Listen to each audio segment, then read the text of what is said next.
क्या इन्फ्लेशन सिर्फ इकोनॉमिस्ट लोगों का एक टॉपिक ऑफ डिस्कशन है, या आपके और मेरे जैसे आम जनता मैंगो पीपल पर भी इसका कोई फर्क पड़ता है? बात करेंगे आज के एपिसोड में।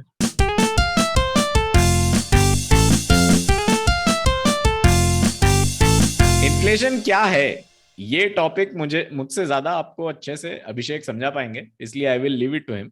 लेकिन मैं मेरी तरफ से दो कंसेप्ट्स बताना चाहता हूं। सबसे पहले कंसेप्ट तो है एक डिमांड एंड सप्लाई का। ये आपको शायद पता भी होगा। कोई चीज अगर डिमांड में हो और उसकी सप्लाई कम हो तो उसका प्राइस ऊपर जाता है। कोविड के इनिशियल डेज में सैनिटाइजर्स की डिमांड बहुत ज्यादा थी और सप्लाई बहुत कम था, इसलिए उनका प्राइस भी हाई था। जबकि आज एकदम उल्टा है, बहुत सी कंपनीज ने सैनिटाइजर्स बनाना स्टार्ट कर दिया है और डिमांड अब उतनी है नहीं, तो सैनिटाइजर्स आपको कम प्राइस पर भी मिल सकता है। यहां आप कह सकते हैं कि कोविड के इनिशियल डेज में सैनिटाइजर्स का प्राइस इन्फ्लेटेड था। तो अब क्या इसका मतलब यह है कि आज हर चीज की डिमांड इतनी ज्यादा है और सप्लाई इतना कम है कि ओवरऑल इन्फ्लेशन बढ़ रहा है? एक्चुअली इन्फ्लेशन में और भी कई बहुत सारे फैक्टर्स होते हैं। यहीं पर मैं आपको दूसरा एक कंसेप्ट बताना चाहता हूं जो कि इनपुट कॉस्ट से रिलेटेड होता है। अगर सैनिटाइजर्स की डिमांड और सप्लाई एकदम बैलेंस्ड है, लेकिन फैक्ट्री से दुकान तक सैनिटाइजर लाने का जो ट्रांसपोर्ट कॉस्ट है वो बढ़ जाए, जैसे पेट्रोल या डीजल का प्राइस बढ़ जाए, तो भी सैनिटाइजर का प्राइस बढ़ सकता है। और तो और अगर हम एक कदम और आगे लें इस कंसेप्ट से, एंड लेट्स से कि ना तो पेट्रोल डीजल का प्राइस बढ़ रहा है, ना ही सप्लाई या डिमांड में कोई चेंज आया, लेकिन लोगों की इनकम बढ़ गई। एज्यूम कीजिए सबके अकाउंट में कहीं से फ्री में 15-15 लाख रुपए आ गए, तो भी महंगाई बढ़ सकती है, क्योंकि अब सबकी परचेजिंग पावर बढ़ चुकी है। और एक्चुअली ऐसा कुछ यूएसए में हुआ भी। As part of the COVID relief programme, USA ने अपने सिटीजन्स को चेक्स भेजे, फ्री मनी, ताकि लोगों की मदद हो जिनकी नौकरियां चली गई, लोग स्पेंड भी करें ताकि इकोनॉमी भी चलती रहे। ऐसा करने के लिए यूएस गवर्नमेंट ने डॉलर्स प्रिंट किए। एक रिपोर्ट के हिसाब से यूएसए ने आज तक जितनी भी करेंसी प्रिंट की है, जितने भी डॉलर्स प्रिंट किए हैं, उनका 80% सिर्फ पिछले 2 सालों में प्रिंट कर डाला। इसी की वजह से यूएसए में इन्फ्लेशन आ गया। अब यहाँ कमाल ये है कि यूजुअली हम सोचते हैं अगर कोई सरकार ज्यादा करेंसी छापेगी तो करेंसी की कीमत कम होगी, लेकिन उल्टा यूएस डॉलर तो और ज्यादा स्ट्रांग हो रहा है। खैर, यूएस से हम वापस इंडिया आते हैं। मैंने आपको कुछ रीजंस बताए जिससे इन्फ्लेशन बढ़ सकता है। इसके अलावा भी कई रीजंस हो सकते हैं। इन्फ्लेशन एक्चुअली है क्या?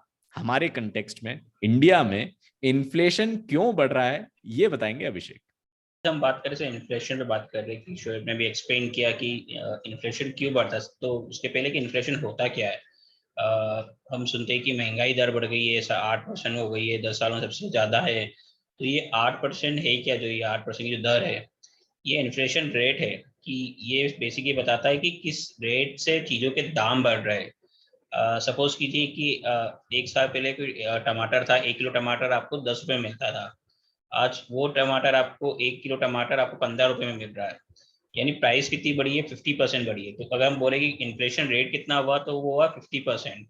यानी ईयर टू ईयर हम कंपेरिजन करें कि जो टमाटर 1 किलो टमाटर आपको 1 साल पहले 10 रुपये मिल रहा था, वो अब आपको 15 रुपये मिल रहा है। तो ये हो गया रेट ऑफ इन्फ्लेशन। इन्फ्लेशन के कई कारण होते हैं, जैसे शेयर ने एक्सप्लेन किए। जो मेजर 2-3 कारण होते हैं। एक तो होता है डिमांड सप्लाई में, कि डिमांड कितनी है, सप्लाई कितनी है। उसके बाद जो मटेरियल, रॉ मटेरियल कॉस्ट है, उसमें कितना चेंजेस आया है, तो उस वजह से चीज़ों के दाम ऊपर नीचे होते हैं। बाकी कई एक फैक्टर होते हैं, मेन ये 2 फैक्टर्स होते हैं। उसके बाद जो इंडिया में इन्फ्लेशन कैलकुलेट किया जाता है, वो 2 लेवल पे कैलकुलेट किया जाता है। एक होता है सीपीआई, एक होता है डब्ल्यूपीआई। आपने सुना होगा कि सीपीआई की रेट 8% आ गई, डब्ल्यूपीआई 6% पहुंच गया। तो ये दोनों होते क्या है? सीपीआई होता है कंज्यूमर प्राइस इंडेक्स और डब्ल्यूपीआई होता है होलसेल प्राइस इंडेक्स। जैसे कि नाम से पता है कि जो डब्ल्यूपीआई है, उसमें हम इन्फ्लेशन जो कैलकुलेट करते हैं, वो करते हैं कि थोक बाजार में, कि जो फैक्ट्री से माल किसी रिटेलर डिस्ट्रीब्यूटर के पास जा रहा है, थोक बाजार में जा रहा है, उसमें कितनी प्राइस में कितनी इंक्रीज हुई है, वो हम कैलकुलेट करते हैं डब्ल्यूपीआई में। और जो रिटेल शॉप पे जो हमारे पास प्रोडक्ट आ रहा है उसका ईयर ऑन ईयर कितनी प्राइस बढ़ी है, वो हम कैलकुलेट करते हैं सीपीआई में, कंज्यूमर प्राइस इंडेक्स में। अब इसमें क्या हर चीज के प्रोडक्ट हम जो जितने मार्केट जो जितनी चीजें मिल रही है सबको कैलकुलेट करते हैं। ये पॉसिबल तो है नहीं कि हम जितनी चीजें मिल रही है, हजारों टाइप की जो मार्केट में चीजें है, उनकी हम प्राइस दे सके कितना, एक साल पहले कितनी थी अभी कितनी है। एक प्रोडक्ट की बास्केट्स बनाई है जो डेली यूज की, जो आम लोगों को जो चीजें लगती है, जैसे खाने पीने की चीजें, फ्यूल हो गया, ट्रांसपोर्ट हो गया, इसमें कितना फर्क आया है, वो एक एक एक बास्केट एक ली जाती है प्रोडक्ट्स की, और उनकी प्राइस में एक साल पहले कितनी थी और अब कितनी हो गई है, उस बेसिस पे सीपीआई कैलकुलेट किया जाता है। अब अब आते हैं कि इन्फ्लेशन हुआ कितना है, तो उसके लिए मैं आपके साथ अपनी स्क्रीन शेयर करता हूँ, आपको चार्ट से बताऊंगा कि पिछले एक साल में, पिछले 10 सालों में इन्फ्लेशन की रेट किस तरह से बढ़ी है और अभी किस लेवल पे पहुंच गई है। जो अभी रिसेंटली अप्रैल में महंगाई की दर आई है, जो सीपीआई के आंकड़े आए हैं, वो पहुंच गए 7.79 पे। अगर आप देखें ये पिछले 8 सालों में सबसे हाईएस्ट लेवल पे पहुंच चुके हैं। इसके पहले 2014 के समय ये एक 10% के ऊपर है, डबल डिजिट पे थी महंगाई दर। वो अब उसके बाद कम हुई और वापस ये आ गई है 8% पे। अब महंगाई दर जो कंट्रोल करना पड़ता है, ये बेसिकली आरबीआई अपनी मॉनेटरी पॉलिसी से जो ये रेट ऑफ इन्फ्लेशन है उसको कंट्रोल करता है। तो कब आरबीआई को इंटरवीन करना है, कब नहीं करना है, तो इसलिए आरबीआई ने एक टॉलरेंस लिमिट बना रखी है, एक टॉलरेंस बैंड बना रखा है, जो आपको दोनों ग्राफ में दिख रहा होगा कि 2 से 6% के बीच में रहता है। तो आरबीआई टारगेट लेके चलता है कि इन्फ्लेशन 6% से नीचे होना चाहिए, 6% के अंदर होना चाहिए, 2% से ज़्यादा होना चाहिए। 2 से 6 के बीच में इन्फ्लेशन रहेगा तो आरबीआई को कोई प्रॉब्लम नहीं है। आरबीआई का यही टारगेट रहता है कि इन्फ्लेशन 2 से 6% के बीच में रहे, क्योंकि इन्फ्लेशन है एक देखा अगर इन्फ्लेशन एक लेवल पे है इससे 2 से 6 के बीच में, तो वो एक अच्छा इंडिकेटर रहता है कि हमारी इकोनॉमिक इंडिकेटर अच्छा है कि हमारी इकोनॉमी में डिमांड बढ़ रही है, लोगों के पास पैसा है, वो पैसा खर्च कर रहे हैं जिससे चीज़ों के दाम बढ़ रहे हैं। तो आरबीआई ने ये एक लिमिट बना रखी कि हमारा आरबीआई का टारगेट है कि 2 से 6% के बीच में इन्फ्लेशन रेट होना चाहिए। उससे काफ़ी ज़्यादा पहुंच गया, ये लगभग 8% पहुंच गया, यानी जो आरबीआई की लिमिट थी 6%, उससे भी 2% ज़्यादा पहुंच चुका है। इसलिए आरबीआई ने बीच में अभी लास्ट वीक में जब बाई मंथली हर 2 महीने में आरबीआई अपनी मॉनेटरी पॉलिसी की मीटिंग होती है, उसमें अनाउंस करते हैं कि क्या रेट रहेगा, जैसे सीआरआर आपको बताया, रेपो रेट क्या हो गया। बट इस इन मॉनेटरी पॉलिसी मीटिंग के अलावा बीच में सबको सरप्राइज करते हुए आरबीआई ने रेट्स बढ़ाए थे, रेपो रेट बढ़ाए थे, सीआरआर बढ़ाया था, क्योंकि इन्फ्लेशन उनकी लिमिट से ज़्यादा जा चुका है। अब हाई इन्फ्लेशन का क्या नेगेटिव होता है, तो सबसे पहला ये होगा कि अब जो ब्याज दर है वो बढ़ जाएगी, क्योंकि आरबीआई क्या करता है कि जो जितने भी डिफरेंट जो ये रेट रहते हैं, रेपो रेट रहता है, रिवर्स रेपो रेट रहता है, सीआरआर रहता है, उससे मार्केट में नकदी कंट्रोल करता है, कितनी लिक्विडिटी मार्केट में है उससे कंट्रोल करता है। अगर आरबीआई ने रेट बढ़ा दी है तो वो मार्केट में लिक्विडिटी कम कर रहा है, ताकि लोगों के पास पैसा खर्च करने के लिए कम रहे, ताकि चीज़ों के जो दाम है वो कंट्रोल में आ सके। तो आरबीआई अपनी मॉनेटरी पॉलिसी के थ्रू लिक्विडिटी कंट्रोल करके इन्फ्लेशन को इस 2 से 6% के बीच में लाने की कोशिश करता है। इसलिए आरबीआई ने रेट बढ़ाए, ये एक लेवल के रेट थे। अगर इन्फ्लेशन इसी तरह बढ़ता रहा तो आगे भी रेट इंक्रीज हो सकते हैं। आपके जो लोन है वो महंगे हो सकते हैं, आपको जो कर्ज मिल रहा है वो महंगा हो सकता है। उसका एक पॉजिटिव साइड ये है कि आपके सेविंग्स पे आपको ज़्यादा इंटरेस्ट मिलेगा, क्योंकि अगर लोन महंगा मिल रहा है तो सेविंग्स पे आपका एफडी है उस पर भी आपका रेट ऑफ इंटरेस्ट बढ़ जाएगा। अब जैसे मैंने कहा कि इसमें कई एक बास्केट लिए जाते हैं जो इन्फ्लेशन कैलकुलेट करने के लिए, कि अलग अलग कैटेगरी में देखा जाता है कि किस कैटेगरी में कितना इन्फ्लेशन बढ़ा है। तो ये जो आपको सेकंड ग्राफ दिख रहा है, ये कैटेगरी बता रहा है कि जो सीपीआई में जो कैटेगरी रहती है, जिस बेसिस पे सीपीआई कैलकुलेट किया जाता है कि इन ऑयल हुआ, वेजिटेबल्स हुआ, फुटवेयर्स हुए, इनके दामों में कितनी कितनी बढ़ोतरी हुई है, उस आधार पे इन्फ्लेशन की रेट कैलकुलेट की जाती है। तो सबसे ज़्यादा जो ऑयल्स है, जो एडिबल ऑयल्स है, उसमें सबसे ज़्यादा बढ़ोतरी हुई है, उसमें 17.3% की बढ़ोतरी हुई है अप्रैल महीने में, ईयर ऑन ईयर। यानी सपोज कीजिए कि अगर आप जो तेल आप लेने जाते थे, अगर पिछले साल आपको 100 रुपये का मिलता था, वो आपको अब 117 रुपये का मिल रहा है। जैसे वेजिटेबल्स के दाम, फुटवेयर्स के दाम, transport and communication, fuel and light, spices, clothing, food and beverages, house hold, ये सब चीज़ों के दाम बढ़े हैं।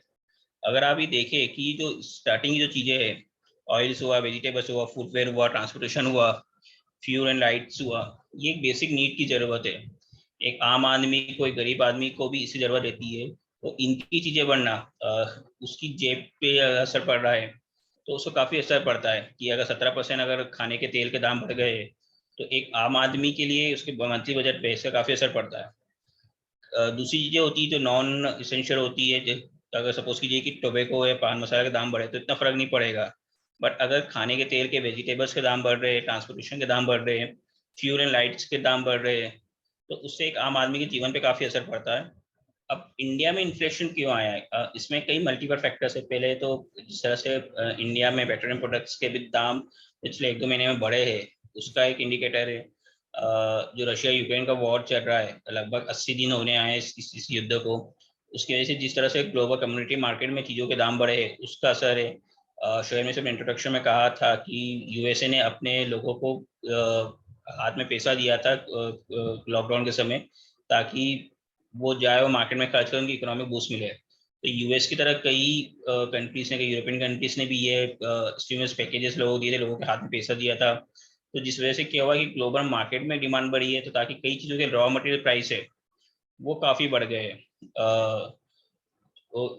और साथ ही साथ में Russia Ukraine war, Russia Ukraine war की वजह से इंटरनेशनल मार्केट में गेहूं के दाम बहुत बढ़ गए। गेहूं काफ़ी ज़्यादा के प्राइस बढ़े हैं। तो इसलिए हो भी यही रहा था कि जैसे भी हमारा गेहूं का सीजन है, गेहूं आ रहा है, तो ये गेहूं काफ़ी एक्सपोर्ट हो रहा था। कल ही गवर्नमेंट ने ये अनाउंस किया है कि अब गेहूं के एक्सपोर्ट पे बैन लगा दिया है, क्योंकि हो कि ये रहा था कि जो इंटरनेशनल मार्केट में गेहूं के दाम ज़्यादा थे, यहाँ से जितना प्रोडक्शन हुआ है हमारे गेहूं का, वो जिस तरह से गेहूं का जो प्रोडक्शन होता है, उसमें ये बता दूं कि दो तरह से खरीद होती है। या तो किसान एक सरकारी मंडी में जाके, जो सरकार के एमएसपी है उसमें जाके सरकार को बेचता है, या वो ओपन मार्केट में बेचता है। तो इस बार क्या हो रहा था कि ओपन मार्केट में प्राइस ज़्यादा था, एमएसपी से ज़्यादा प्राइस मिल रहे थे, क्योंकि ये जितना ओपन मार्केट में गेहूं खरीदा जा रहा था, वो जा रहा था पूरा बाहर की कंट्रीज में। तो सरकार ने करी रात को फ्राइडे को अनाउंस किया कि अब गेहूं का एक्सपोर्ट नहीं होगा, एक्सपोर्ट बैन कर दिया है, क्योंकि डोमेस्टिक मार्केट में गेहूं की कमी होने लगी थी। क्योंकि जो प्रोक्योरमेंट था, जो प्रोक्योरमेंट होता है लास्ट ईयर, जिसे आपने पढ़ा ही होगा, कि लास्ट ईयर एक रिकॉर्ड प्रोक्योरमेंट हुआ था गेहूं का भारत में, इस बार काफ़ी लो था। तो इसकी गेहूं का एक्सपोर्ट सरकार ने कम बंद कर दिया है गेहूं के दाम कंट्रोल करने के लिए। इस वजह से आटे के भी दाम बढ़ रहे थे, लगभग 50 से लेकर 100 रुपये, अगर आप देखें एक 10 किलो के पैकेट पे, इतने दाम आटे के इंक्रीज हो गए थे। तो कई मल्टीपल फैक्टर्स इंडिया में इन्फ्लेशन बढ़ने के, हमारे डोमेस्टिक फैक्टर है, जैसे कि हमारे जो फ्यूल्स के प्राइस बढ़े, इंटरनेशनल फैक्टर है, जैसे रशिया यूक्रेन वॉर हो गया, और बाकी जो डेवलपिंग कंट्रीज जिस इकोनॉमी में इस तरह से डिमांड आई थी, जिस तरह से ग्लोबल कमोडिटी के दाम बढ़े, तो उस वजह से इन्फ्लेशन बढ़ा। बाकी कई छोटे मोटे कई और फैक्टर है जिस वजह से इंडिया में इन्फ्लेशन बढ़ रहा है। और इसके साथ साथ इन्फ्लेशन बढ़ने के साथ साथ अभिषेक ने ये भी बताया कि क्या क्या स्टेप्स गवर्नमेंट ले रही है। जैसे आरबीआई ने सीआरआर रेज किया, और अभी वीट पर एक्सपोर्ट जैसे कि बैन किया है इंडिया ने, रिस्ट्रिक्ट किया है, आई थिंक टोटल बैन किया है, आप एक्सपोर्ट नहीं कर सकते वीट। तो हाँ, ये टोटल कुछ बैन किया स्टेप्स। है। उसमें दो, उसमें एक रिलैक्सेशन दिया है कि आप एसी कंट्री से, श्रीलंका में इंडिया गेहूँ एक्सपोर्ट कर रहा है, तो एसी अगर गवर्नमेंट टू गवर्नमेंट किसी कंट्री को एक्सपोर्ट हो रहा है तो वो एक्सपोर्ट हो सकता है। या जिन्होंने पहले से एलसी के, जो कि जितना भी इंटरनेशनल ट्रेड होता है वो एलसी के इसमें होता है, तो जिनकी पहले से एलसी ओपन है और उनका कमिटमेंट है कि हमें आपको इतनी सप्लाई करना है, तो वो जिनके पहले से कॉन्ट्रैक्ट है, जिनकी एलसी ओपन हो चुकी है, वो एक्सपोर्ट कर सकते हैं। बाकी फ्रेश नए कॉन्ट्रैक्ट कोई भी साइन नहीं होगी, नहीं ना ही नई कोई फ्रेश एलसी खुलेगी। तो यही सारी कुछ स्टेप्स हैं जो इनिशियली गवर्नमेंट ने लिए हैं, आरबीआई ने लिए हैं, और आने वाले कुछ टाइम में हम देख पाएंगे कि इन स्टेप्स का क्या असर पड़ता है और इन्फ्लेशन कैसे कंट्रोल में आता है। आई होप आपको आज का वीडियो इन्फॉर्मेटिव लगा हो। अगली बार फिर मिलेंगे, तब तक के लिए टेक केयर।